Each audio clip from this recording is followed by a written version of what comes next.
Get ready for another microdose. And hey, if this information is jiving with you, then check out the full episode. The link is in the show notes. Enjoy the ride. So how does the Western diet affect our cognition and our memory? Sure. So going back to those gut microbes, right? So you're eating that fast food meal, eating a meal that's laden with artificial and refined sugars. The food is being digested. The microbes interact with what's in your food compared to if you're eating, say, a leafy green salad with colors of the rainbows of veggies, healthy proteins, healthy fats. Those microbes are fed, that they thrive, and they do good for your body. Those microbes involved in multiple functions: vitamin production, hormones, immunity, mental health, sleep and circadian rhythm, so your internal body clock. So many functions, many more than that. So they're busy working. And when they fed, they work well. But when we're feeding them with kind of junk foods, the bad microbes thrive. And their breakdown products of the food are more toxic to the cell line, that single cell lining in the gut, but more toxic to the body and set us up for inflammation. So you get these toxic products in the gut. You get the setup for what is over time inflammation. And that inflammation in the gut is because the gut and brain are connected, starts to develop neuroinflammation or impact on the brain. Some of the mechanisms are oxidative stress and inflammation, neuroinflammation. These are important because then, clinically, what I would see is either some new onset of symptoms or an uptick of symptoms, such as a client I had who, was doing well in treatment, but, had changed her job. She got a great promotion before COVID. And the promotion led to a very big change in lifestyle.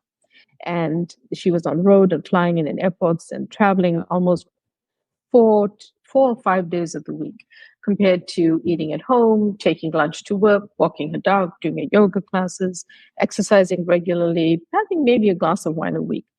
It all flipped on itself because of networking, eating out of the bar fridge, arriving late, eating in the airport. And really, over 18 months, she developed significant dysbiosis or imbalance in the gut. And another way to think about that is inflammation in the gut. And she had a significant uptick of anxiety, which corrected over time with gut healing that we did through adjusting the diet. And, so that sort of helps you understand. Now, I think it's important for us to understand the connection. Inflammation is not a word that's always understood. If you fall and scuff your knee or you get a scrape, inflammation is a helpful process in the body that helps us heal. But we're talking about a chronic, low-grade, insidious inflammation that gets set up through how we're eating and impacts the gut. Yeah, it's like it's interesting that a change in lifestyle, like whether it's a job or whether it's something new introduced in your life that can actually raise stress levels, raise anxiety levels, and then we kind of shift into these comfort foods, because they make us feel good in the very short term. But as you mentioned, over a few weeks, a couple months, it really throws the balance off. In this microbiome, it has a dramatic effect in our cognition and how we're feeling about ourselves and the world. So really, I say this because I just want people to be aware out there that just because life changes, doesn't mean that we need to throw our health and on our mindfulness of health under the bus. Like how I guess it's like in those situations, like what do you do in order to continually maintain a healthy lifestyle? So. Yeah. On that note, the thing I should also mention, which is really important for us to know, is that all conditions right now are being seen as having diet as the underpinning of the one thing we can change. Conditions like type 2 diabetes, obesity, hypertension, and now mental health. If we start to eat differently, this is a lifestyle change which can truly impact ourselves. So and I think to myself, we eat several meals a day. So why not do it a little bit better? And why not be in control of it? Yeah, agreed. Well, Dr. Naidoo, in your book, you mentioned obviously that a lot of challenges and disorders can be helped by cutting out or adding certain foods, which is a lot of what we've discussed already. And since we only have an hour, we'll kind of focus on the anxiety, stress, depression, and post-traumatic stress disorder. But for our audience, I want you all to know that Dr. Naidoo goes into much more detail on OCD, bipolar disorder, insomnia, and fatigue, and much, much more.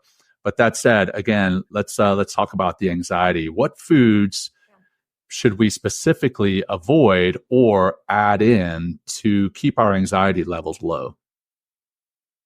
That's a great question. With anxiety, one of the most overlooked foods that people are including all the time, besides the standard American diet that we talked about, are things like artificial sweetness. This is a big one in this category because people sometimes don't realize when they're having, say, a calming tea, if they're adding aspartame or saccharin or sucralose or even stevia has been shown in these particular studies, they can actually drive anxiety, unfortunately. And that's something often people are not realizing it. Maybe they're trying to come off sugar, they're going towards a diet soda. Other offending agents, but this is all about moderation and something I call body intelligence, are caffeine and alcohol. Hey, thanks for joining us on this journey.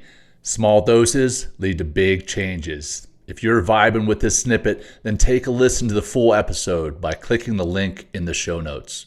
If you would like to plug in deeper to what we're doing, head to mentalkingmindfulness.com or text MTM to 33777.